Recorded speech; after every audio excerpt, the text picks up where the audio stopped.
El pozo y el péndulo, de Edgar Allan Poe. Sentía náuseas de muerte después de tan larga agonía.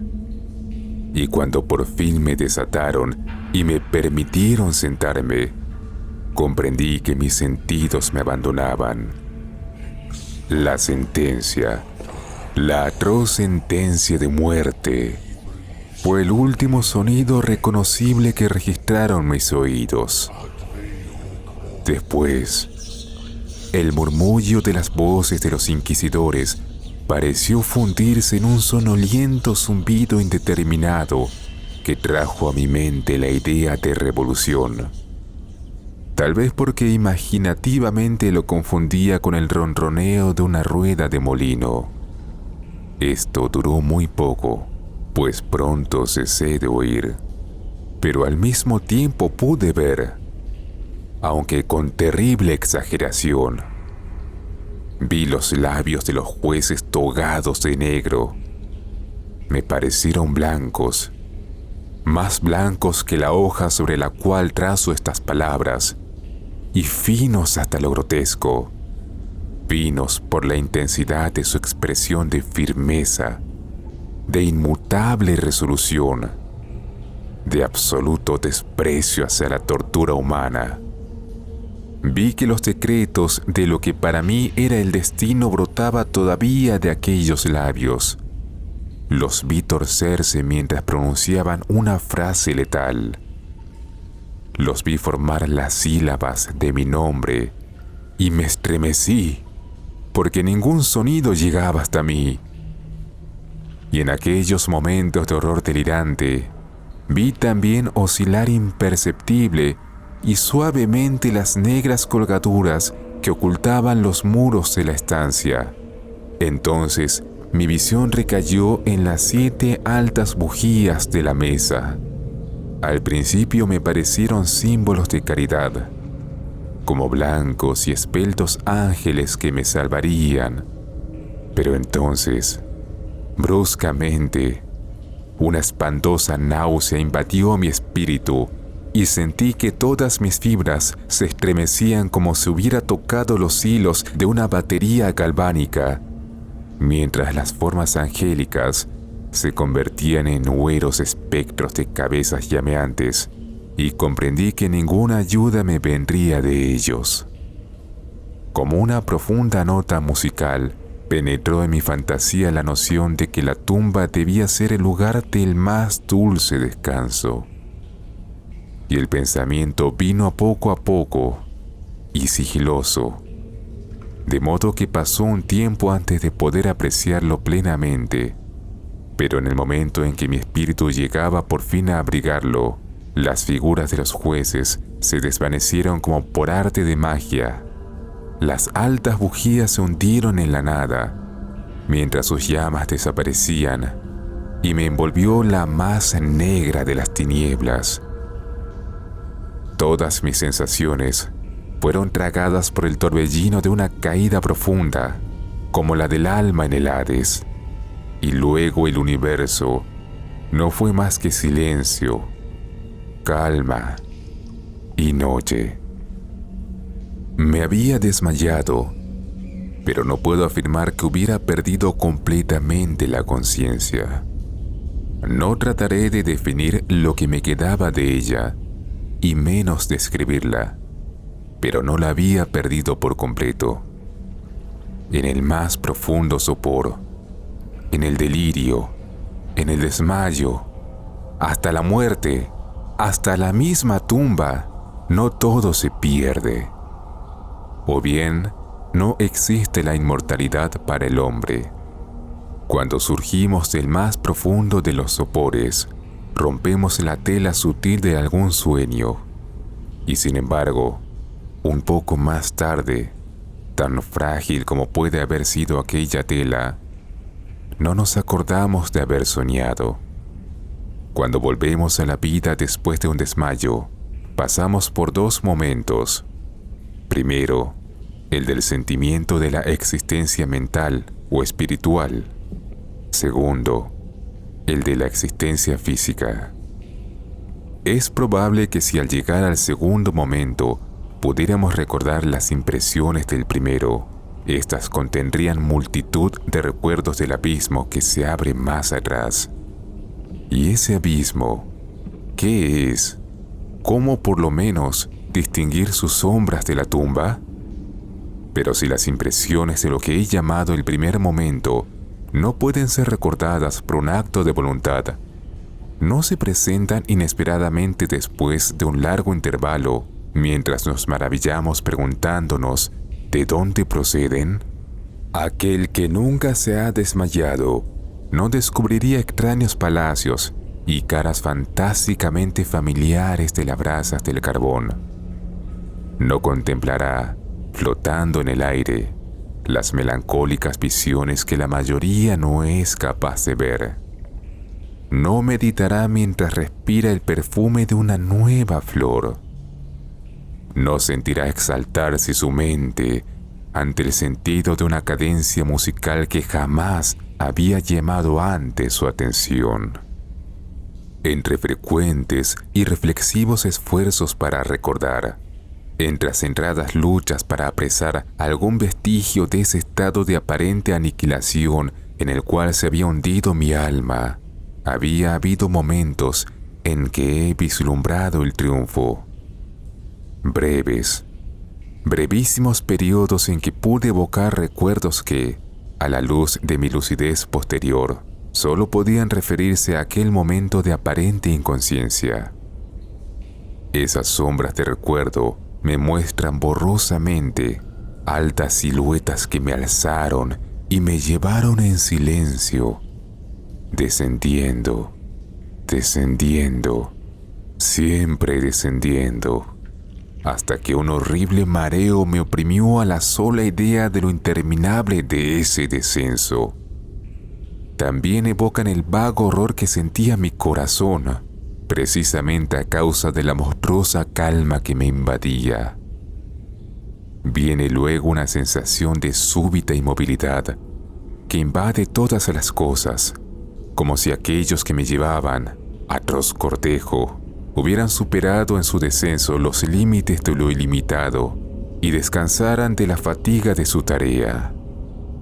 Después de esto, viene a la mente como un desabrimiento y humedad, y luego todo es locura de un recuerdo que se afana entre cosas prohibidas. Súbitamente, el movimiento y el sonido ganaron otra vez mi espíritu, el tumultuoso movimiento de mi corazón y en mis oídos el sonido de su latir. Sucedió una pausa en la que todo era confuso. Otra vez sonido, movimiento y tacto. Una sensación de hormigueo en todo mi cuerpo. Y luego la mera conciencia de existir, sin pensamiento, algo que duró largo tiempo. De pronto, bruscamente, el pensamiento, un espanto estremecedor y el esfuerzo más intenso de comprender mi verdadera situación. A esto sucedió un profundo deseo de recaer en la insensibilidad. Otra vez un violento revivir del espíritu y un esfuerzo por moverme hasta conseguirlo. Y entonces el recuerdo vivido del proceso, los jueces, las colgaduras negras, la sentencia, la náusea, el desmayo. Y total olvido de lo que siguió, de todo lo que tiempos posteriores y un obstinado esfuerzo me han permitido vagamente recordar. Hasta ese momento no había abierto los ojos. Sentí que yacía de espaldas y que no estaba atado. Alargué la mano, que cayó pesadamente sobre algo húmedo y duro. La dejé allí algún tiempo, mientras trataba de imaginarme dónde me hallaba y qué era de mí. Ansiaba abrir los ojos, pero no me atrevía, porque me espantaba esa primera mirada a los objetos que me rodeaban. No es que temiera contemplar cosas horribles, pero me horrorizaba la posibilidad de que no hubiese nada que ver. Por fin, lleno de atroz angustia mi corazón, abrí de golpe los ojos y mis peores suposiciones se confirmaron. Me rodeaba la tiniebla de una noche eterna. Luché por respirar. Lo intenso de aquella oscuridad parecía oprimirme y sofocarme. La atmósfera era de una intolerable pesadez. Me quedé inmóvil, esforzándome por razonar. Evoqué el proceso de la Inquisición, buscando deducir mi verdadera situación a partir de ese punto. La sentencia había sido pronunciada. Tenía la impresión de que desde entonces había transcurrido largo tiempo, pero ni siquiera por un momento me consideré verdaderamente muerto. Semejante suposición, no obstante lo que leemos en los relatos ficticios, es por completo incompatible con la verdadera existencia. Pero, ¿dónde y en qué situación me encontraba? Sabía que por lo regular, los condenados morían en un acto de fe, y uno de estos acababa de realizarse la misma noche de mi proceso. Me habrían devuelto a mi calabozo a la espera del próximo sacrificio, que no se cumpliría hasta varios meses más tarde. Al punto vi que era imposible. En aquel momento había una demanda inmediata de víctimas. Y además, mi calabozo, como todas las celdas de los condenados en Toledo, tenía un piso de piedra, y la luz no había sido completamente suprimida. Una horrible idea hizo que la sangre se agolpara a torrentes en mi corazón, y por un breve instante recaí en la insensibilidad. Cuando me repuse, temblando compulsivamente, me levanté y tendí desatinadamente los brazos en todas direcciones. No sentí nada, pero no me atreví a dar un solo paso, por temor de que me lo impidieran las paredes de una tumba. Brotaba el sudor por todos mis poros y tenía la frente empapada de gotas heladas.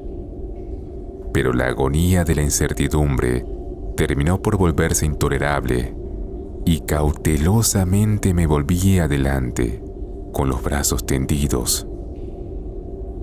Desorbitados los ojos, en el deseo de captar el más débil rayo de luz. Anduve así unos cuantos pasos, pero todo seguía siendo tiniebla y vacío. Respiré con mayor libertad. Por lo menos parecía evidente que mi destino no era el más espantoso de todos. Pero entonces, mientras seguía avanzando cautelosamente, resonaron en mi recuerdo los 1000 vagos rumores de las cosas horribles que ocurrían en Toledo. Cosas extrañas se contaban sobre los calabozos, cosas que yo había tomado por invenciones, pero que no por eso eran menos extrañas y demasiado horrorosas para ser repetidas, salvo en voz baja. ¿Me dejarían morir de hambre en este subterráneo mundo de tiniebla? ¿O quizá me aguardaba un destino todavía peor? Demasiado conocía yo el carácter de mis jueces para dudar que el resultado sería la muerte. Una muerte mucho más amarga que la habitual. Todo lo que me preocupaba y me enloquecía era el modo y la hora de esa muerte. Mis manos extendidas tocaron por fin un obstáculo sólido. Era un muro, probablemente de piedra, sumamente liso, viscoso y frío. Me puse a seguirlo, avanzando con toda la desconfianza que antiguos relatos me habían inspirado. Pero esto no daba oportunidad de asegurarme las dimensiones del calabozo, ya que daría toda la vuelta y retornaría al lugar de partida sin advertirlo. Hasta tal punto era uniforme y lisa la pared.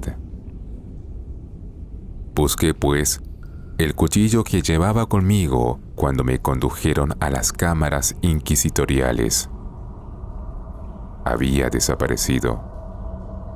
Y en lugar de mis ropas, tenía puesto un sayo de burda estamenia. Había pensado hundir la hoja en alguna juntura de la mampostería, a fin de identificar mi punto de partida. Pero de todos modos, la dificultad carecía de importancia, aunque en el desorden de mi mente me pareció insuperable en el primer momento. Arranqué un pedazo del ruedo del sayo y lo puse bien extendido en el ángulo recto con respecto al muro. Luego de tentar toda la vuelta de mi celda, no dejaría de encontrar el jirón al completar el círculo. Tal es lo que, por lo menos, pensé, pues no había contado con el tamaño del calabozo y con mi debilidad. El suelo era húmedo y resbaladizo. Avancé titubeando un trecho, pero luego trastabillé y caí. Mi excesiva fatiga me indujo a permanecer postrado y el sueño no tardó en dominarme. Al despertar y extender un brazo, hallé junto a mí un pan y un cántaro de agua. Estaba demasiado exhausto para reflexionar acerca de esto, pero comí y bebí ávidamente. Poco después, reanudé mi vuelta al calabozo y con mucho trabajo llegué por fin al pedazo de estamenia. Hasta el momento de caer al suelo, había contado 52 pasos y al reanudar mi vuelta, otros 48, hasta llegar al trozo de género. Había, pues, un total de 100 pasos. Contando una yarda por cada 2 pasos, calculé que el calabozo tenía un circuito de 50 yardas.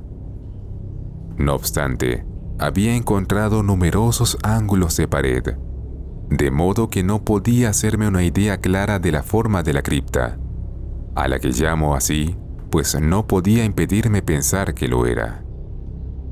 Poca finalidad y menos esperanza tenían estas investigaciones, pero una vaga curiosidad me impelía a continuarlas. Apartándome de la pared, resolví cruzar el calabozo por uno de sus diámetros. Avancé al principio con suma precaución, pues aunque el piso parecía un material sólido, era peligrosamente resbaladizo a causa del limo. Cobré ánimo, sin embargo, y terminé caminando con firmeza, esforzándome por seguir una línea todo lo recta posible. Había avanzado 10 o 12 pasos en esta forma, cuando el ruedo desgarrado del sayo se me enredó en las piernas. Trastabillando, caí violentamente de bruces. En la confusión que siguió a la caída, no reparé en un sorprendente detalle que, pocos segundos más tarde, y cuando aún yacía boca abajo, reclamó mi atención. Helo aquí. Tenía el mentón apoyado en el piso del calabozo, pero mis labios y la parte superior de mi cara, que aparentemente debían encontrarse a un nivel inferior de la mandíbula, no se apoyaban en nada. Al mismo tiempo me pareció que bañaba mi frente un vapor viscoso y el olor característico de los hongos podridos penetró en mis fosas nasales. Tendí un brazo y me estremecí al descubrir que me había desplomado exactamente al borde de un pozo circular, cuya profundidad me era imposible descubrir por el momento. Tanteando en la mampostería que bordeaba el pozo, logré desprender un menudo fragmento y lo tiré al abismo. Durante largos segundos, escuché cómo repercutía al golpear de su descenso las paredes del pozo. Hubo por fin un chapoteo en el agua, al cual sucedieron sonoros ecos. En ese mismo instante, oí un sonido semejante al de abrirse y cerrarse rápidamente una puerta en lo alto, mientras un débil rayo de luz cruzaba instantáneamente la tiniebla y volvía a desvanecerse con la misma precipitación. Comprendí claramente el destino que me habían preparado y me felicité de haber escapado a tiempo gracias al oportuno accidente. Un paso más antes de mi caída y el mundo no hubiera vuelto a saber de mí. La muerte a la que acababa de escapar tenía justamente las características que yo había rechazado como fabulosas y antojadizas en los relatos que circulaban acerca de la Inquisición. Para las víctimas de su tiranía, se reservaban dos especies de muerte: una llena de horrorosos sufrimientos físicos y otra acompañada de sufrimientos morales todavía más atroces. Yo estaba destinado a esta última. Mis largos padecimientos me habían desequilibrado los nervios, al punto que bastaba el sonido de mi propia voz para hacerme temblar, y por eso constituía en todo sentido el sujeto ideal para la clase de torturas que me aguardaban.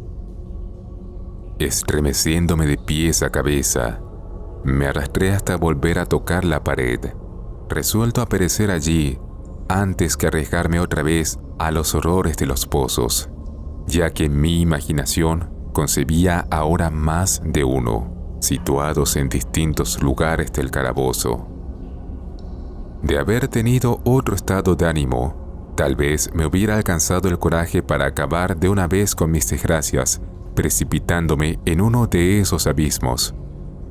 Pero había llegado a convertirme en el peor de los cobardes. Y tampoco podía olvidar lo que había leído sobre esos pozos. Esto es, que su horrible disposición impedía que la vida se extinguiera de golpe. La agitación de mi espíritu me mantuvo despierto durante largas horas, pero finalmente acabé por adormecerme. Cuando desperté, otra vez había a mi lado un pan y un cántaro de agua.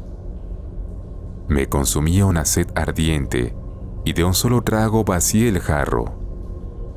El agua debía contener alguna droga, pues apenas la hube bebido, me sentí irresistiblemente adormilado.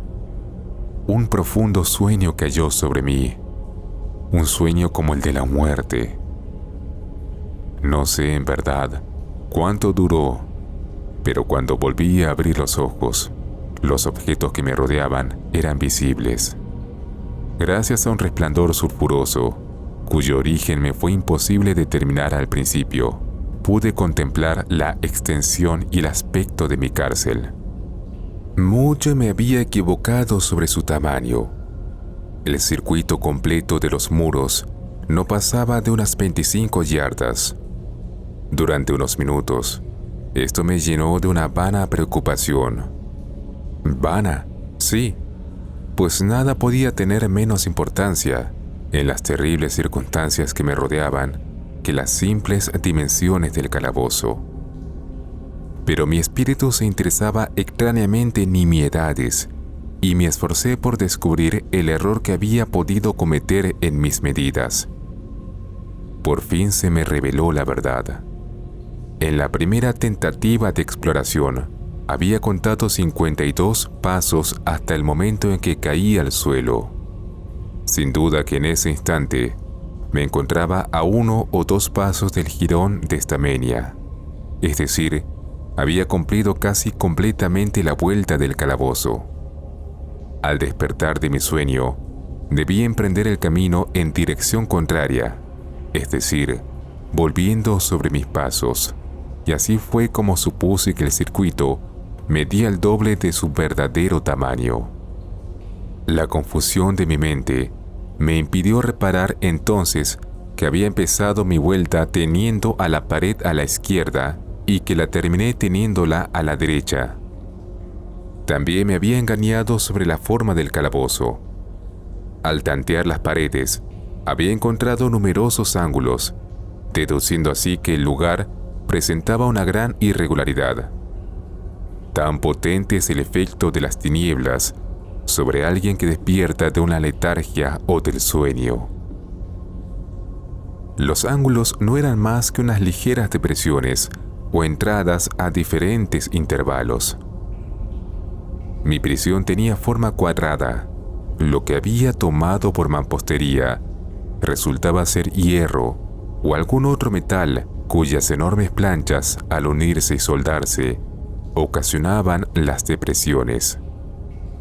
La entera superficie de esta celda metálica aparecía toscamente pintarrajeada con todas las horrendas y repugnantes imágenes que la sepulcral superstición de los monjes había sido capaz de concebir. Las figuras de demonios amenazantes, de esqueletos y otras imágenes todavía más terribles recubrían y desfiguraban los muros.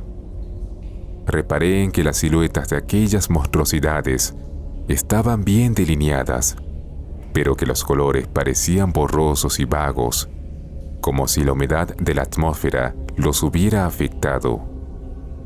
Noté asimismo que el suelo era de piedra. En el centro se abría el pozo circular de cuyas fauces, abiertas como si bostezara, acababa de escapar, pero no había ningún otro en el calabozo. Vi todo esto sin mucho detalle y con gran trabajo, pues mi situación había cambiado grandemente en el curso de mi sopor. Yacía ahora de espaldas, completamente estirado, sobre una mesa de bastidor de madera. Estaba firmemente amarrado por una larga banda que parecía un cíngulo. Pasaba dando muchas vueltas por mis miembros y mi cuerpo, dejando solamente en libertad la cabeza y el brazo derecho, que con gran trabajo podía extender hasta los alimentos, colocados en un plato de barro a mi alcance. Para mayor espanto, vi que se habían llevado el cántaro de agua. Y digo espanto, porque la más intolerable sed me consumía. Por lo visto, la intención de mis torturadores era estimular esa sed, pues la comida del plato consistía en carne sumamente condimentada. Mirando hacia arriba observé el techo de mi prisión. Tendría unos 30 o 40 pies de alto, y su construcción se asemejaba a la de los muros. En uno de los paneles aparecía una extraña figura que se apoderó por completo de mi atención. La pintura representaba el tiempo tal como se lo suele figurar, salvo que, en vez de guadaña, tenía lo que me pareció la pintura de un pesado péndulo, semejante a los que vemos en los relojes antiguos. Algo, sin embargo, en la apariencia de aquella imagen me movió a observarla con más detalle. Mientras la miraba directamente de abajo hacia arriba, pues se encontraba situada exactamente sobre mí, tuve la impresión de que se movía. Un segundo después, esta impresión se confirmó. La oscilación del péndulo era breve y, naturalmente, lenta. Lo observé durante un rato con más perplejidad que temor. Cansado al fin de contemplar su monótono movimiento, volví los ojos a los restantes objetos de la celda. Un ligero ruido atrajo mi atención, y mirando hacia el piso, vi cruzar a varias enormes ratas. Habían salido del pozo, que se hallaba al alcance de mi vista sobre la derecha. Aún entonces, mientras las miraba, siguieron saliendo en cantidades, presurosas y con ojos famélicos atraídas por el olor de la carne. Me dio mucho trabajo ahuyentarlas del plato de comida. Habría pasado una media hora, quizá una hora entera, pues solo tenía una noción imperfecta del tiempo antes de volver a fijar los ojos en lo alto. Lo que entonces vi me confundió y me llenó de asombro. La carrera del péndulo había aumentado, aproximadamente, en 1 yarda. Como consecuencia natural, su velocidad era mucho más grande. Pero lo que me perturbó fue la idea de que el péndulo había descendido perceptiblemente. Noté ahora, y es inútil agregar con cuánto horror, que su extremidad inferior estaba constituida por una media luna de reluciente acero, cuyo largo de punta a punta alcanzaba a un pie. Aunque afilado como una navaja, el péndulo parecía macizo y pesado, y desde el filo se iba ensanchando hasta rematar en una ancha y sólida masa. Hallábase fijo a un pesado vástago de bronce, y todo el mecanismo silbaba al balancearse en el aire. Ya no me era imposible dudar del destino que me habían preparado el ingenio de los monjes para la tortura. Los agentes de la Inquisición habían advertido mi descubrimiento del pozo. El pozo, sí, cuyos horrores estaban destinados a un recusante tan obstinado como yo. El pozo, símbolo típico del infierno, última tule de los castigos de la Inquisición, según los rumores que corrían. Pero el más casual de los accidentes había evitado caer en el pozo, y bien sabía que la sorpresa, la brusca precipitación en los tormentos, constituían una parte importante de las grotescas muertes que tenían lugar en aquellos calabozos. No habiendo caído en el pozo, el demoníaco plan de mis verdugos no contaba con precipitarme por la fuerza. Y por eso, ya que no quedaba otra alternativa, me esperaba ahora un final diferente y más apacible. ¡Más apacible! Casi sonreí en medio del espanto al pensar en semejante aplicación de la palabra. ¿De qué vale hablar de las largas horas de un horror más que mortal, durante las cuales conté las zumbantes oscilaciones del péndulo, pulgada a pulgada, con un descenso que solo podía apreciarse después de intervalos que parecían siglos? Más y más íbase aproximando. Pasaron días. Puede ser que hayan pasado muchos días antes de que oscilara tan cerca de mí que parecía abanicarme con su acre aliento. El olor del afilado acero penetraba mis sentidos. Supliqué, fatigando al cielo con mis ruegos, para que el péndulo descendiera más velozmente. Me volví loco, me exasperé e hice todo lo posible por enderezarme y quedar en el camino de la horrible cimitarra. Y después caí en una repentina calma y me mantuve inmóvil, sonriendo a aquella brillante muerte como un niño a un bonito juguete. Siguió otro intervalo de total insensibilidad. Fue breve, pues al resbalar otra vez en la vida, noté que no se había producido ningún descenso perceptible del péndulo. Podía, sin embargo, haber durado mucho, pues bien sabía que aquellos demonios estaban al tanto de mi desmayo y que podían haber detenido el péndulo a su gusto. Al despertarme, me sentí inexpresablemente enfermo y débil, como después de una prolongada inanición. Aún en la agonía de aquellas horas, la naturaleza humana ansiaba alimento. Con un penoso esfuerzo, alargué el brazo izquierdo todo lo que me permitían mis ataduras y me apoderé de una pequeña cantidad que habían dejado las ratas. Cuando me llevaba una porción a los labios, pasó por mi mente un pensamiento apenas esbozado de alegría, de esperanza. Pero, ¿qué tenía yo que ver con la esperanza? Era aquel, como digo, un pensamiento apenas formado. Muchos así tiene el hombre que no llegan a completarse jamás. Sentí que era de alegría, de esperanza, pero sentí al mismo tiempo que acababa de extinguirse en plena elaboración. Vanamente luché por alcanzarlo, por recobrarlo. El prolongado sufrimiento había aniquilado casi por completo mis facultades mentales ordinarias. No era más que un imbécil, un idiota. La oscilación del péndulo se cumplía en ángulo recto con mi cuerpo extendido. Vi que la media luna estaba orientada de manera de cruzar la zona del corazón. Desgarraría la estamenia de mi sayo. Retornaría para repetir la operación. Otra vez. Otra vez. A pesar de su carrera terriblemente amplia, 30 pies o más, y la sibilante violencia de su descenso, capaz de romper aquellos muros de hierro, todo lo que haría durante varios minutos sería cortar mi sayo. A esa altura de mis pensamientos, debí de hacer una pausa, pues no me atrevía a prolongar mi reflexión.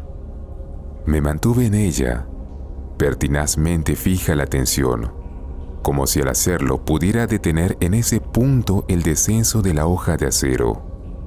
Me obligué a meditar acerca del sonido que haría la media luna cuando pasara cortando el género y la especial sensación de estremecimiento que producen los nervios el roce de una tela. Pensé en todas esas frivolidades hasta el límite de mi resistencia. Bajaba. Seguía bajando. Sentía un frenético placer en comparar su velocidad lateral con la del descenso. A la derecha, a la izquierda, hacia los lados, con el aullido de un espíritu maldito, hacia mi corazón, con el paso sigiloso del tigre. Sucesivamente reía a carcajadas y clamé, según que una u otra idea me dominara. Bajaba. Seguro, incansable, bajaba. Ya pasaba vibrando a 3 pulgadas de mi pecho. Luché con violencia, furiosamente, para soltar mi brazo izquierdo, que solo estaba libre a partir del codo. Me era posible llevar la mano desde el plato, puesto a mi lado, hasta la boca, pero no más allá. De haber roto las ataduras arriba del codo, hubiera tratado de detener el péndulo, pero lo mismo hubiera sido pretender atajar una luz. Bajaba. Sin cesar, inevitablemente bajaba.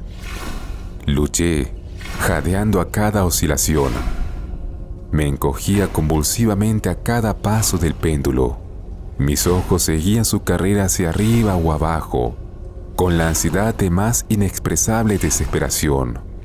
Mis párpados se cerraban espasmódicamente a cada descenso, aunque la muerte hubiera sido para mí un alivio. ¡Ah, inefable! Pero cada uno de mis nervios se estremecía, sin embargo, al pensar que el más pequeño deslizamiento del mecanismo precipitaría aquel reluciente, afilado eje contra mi pecho.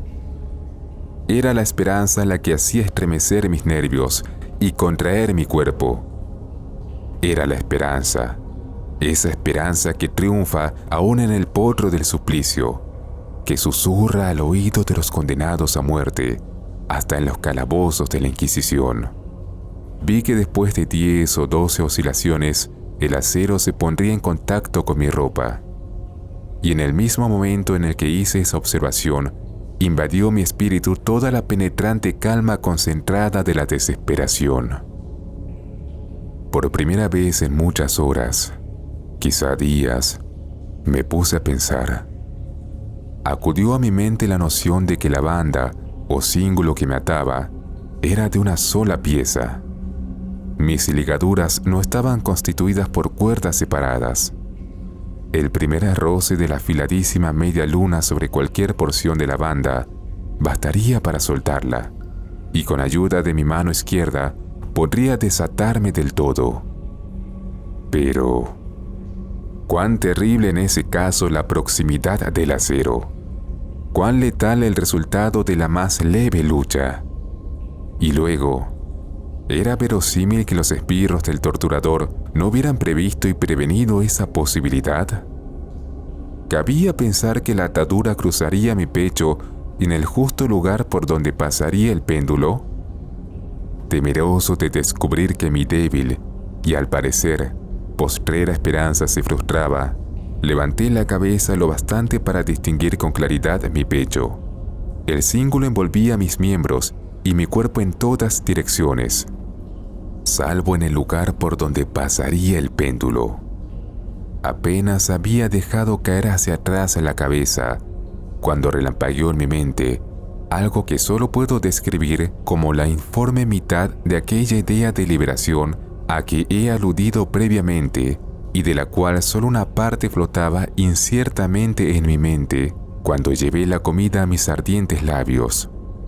Mas ahora el pensamiento completo estaba presente, débil, apenas sensato, apenas definido, pero entero. Inmediatamente, con la nerviosa energía de la desesperación, procedí a ejecutarlo. Durante horas y horas, cantidad de ratas habían pululado en la vecindad inmediata del armazón de madera sobre el cual me hallaba. Aquellas ratas eran salvajes, audaces, famélicas. Sus rojas pupilas me miraban centelleante, como si esperaran verme inmóvil para convertirme en su presa. ¿A qué alimento, pensé, las han acostumbrado en el pozo?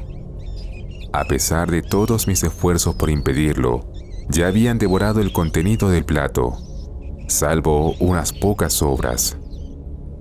Mi mano se había agitado como un abanico sobre el plato, pero a la larga, la regularidad del movimiento le hizo perder su efecto.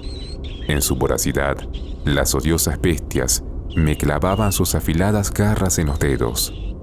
Tomando los fragmentos de la aceitosa y especiada carne que quedaba en el plato, froté con ellos mis ataduras allí donde era posible alcanzarlas, y después, apartando mi mano del suelo, permanecí completamente inmóvil, conteniendo el aliento.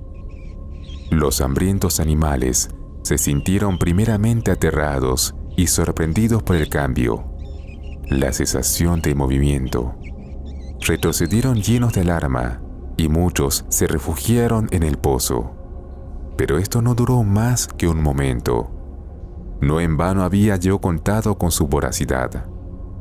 Al observar que seguía sin moverme, una o dos de las más atrevidas saltaron al bastidor de madera y olfatearon el cíngulo. Esto fue como la señal para que todas avanzaran. Salían del pozo, corriendo en renovados contingentes. Se colgaron de la madera, corriendo por ella, y saltaron a centenares sobre mi cuerpo.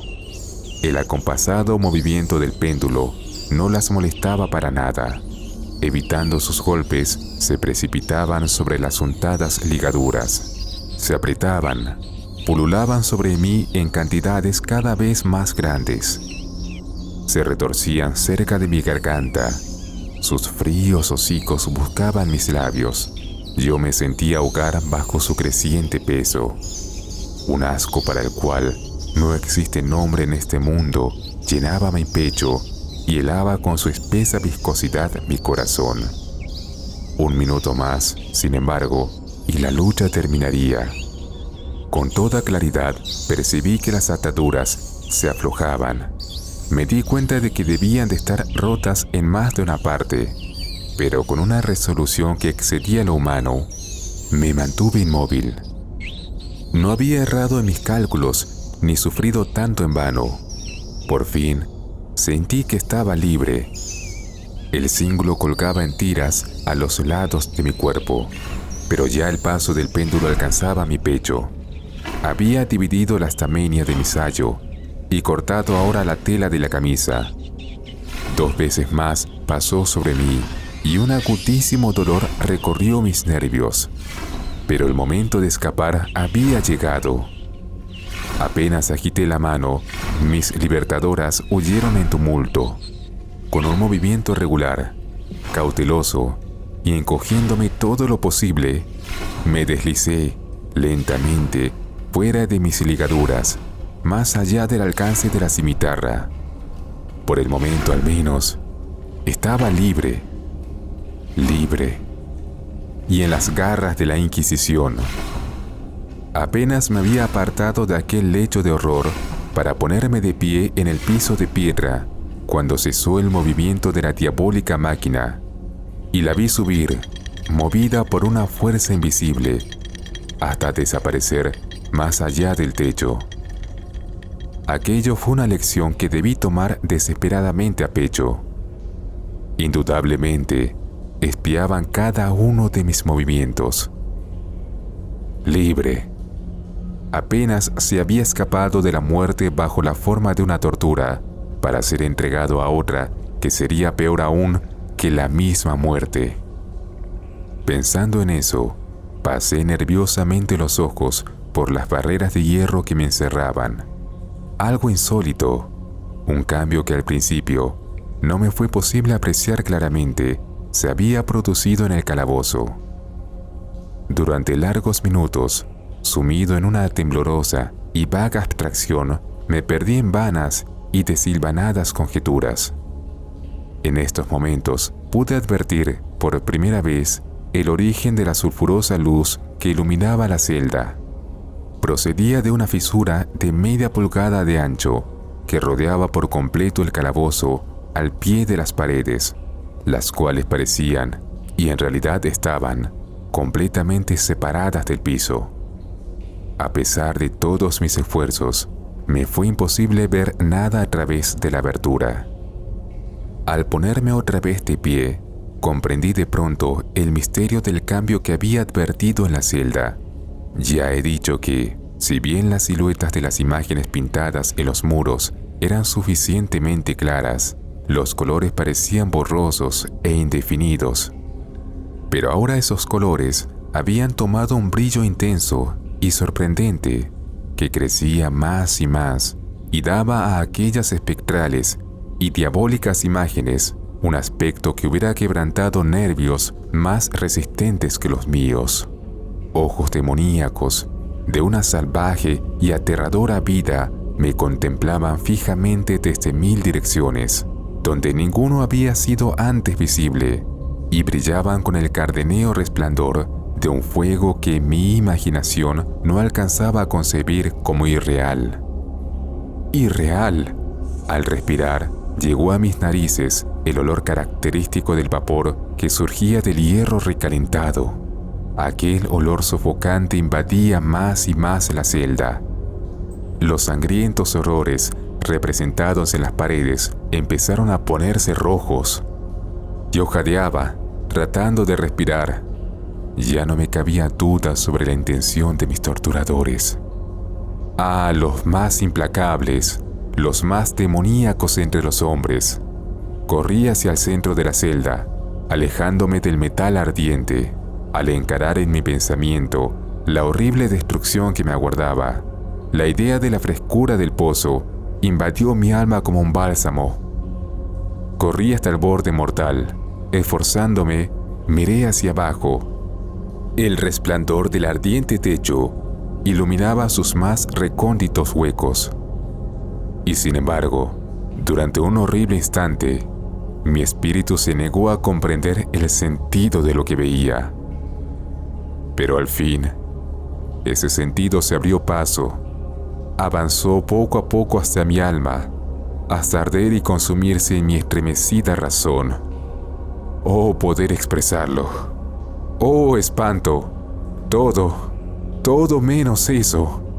Con un alarido, salté hacia atrás y hundí mi cara en las manos, sollozando amargamente.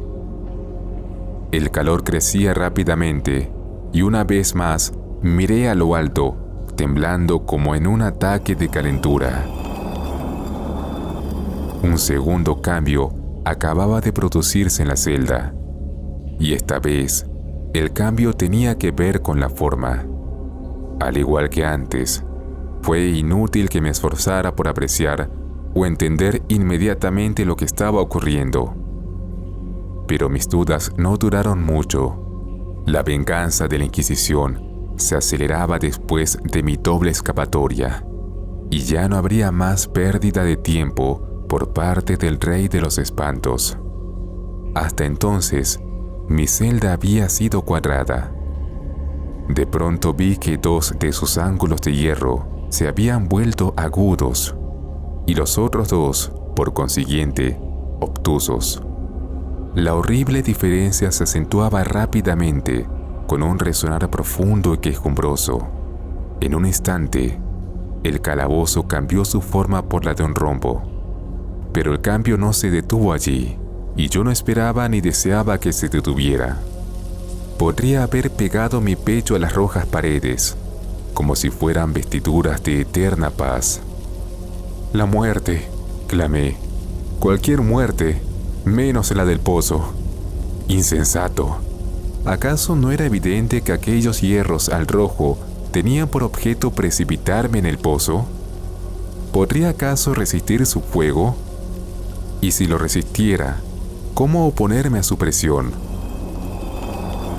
El rombo se iba achatando más y más, con una rapidez que no me dejaba tiempo para mirar. Su centro, y por tanto, su diámetro mayor, llegaba ya sobre el abierto abismo. Me eché hacia atrás, pero las movientes paredes me obligaban irresistiblemente a avanzar. Por fin no hubo ya en el piso del calabozo ni una pulgada de asidero para mi chamuscado y convulso cuerpo. Cesé de luchar, pero la agonía de mi alma se expresaba en un agudo, prolongado alarido final de desesperación. Sentí que me tambaleaba al borde del pozo. Desvié la mirada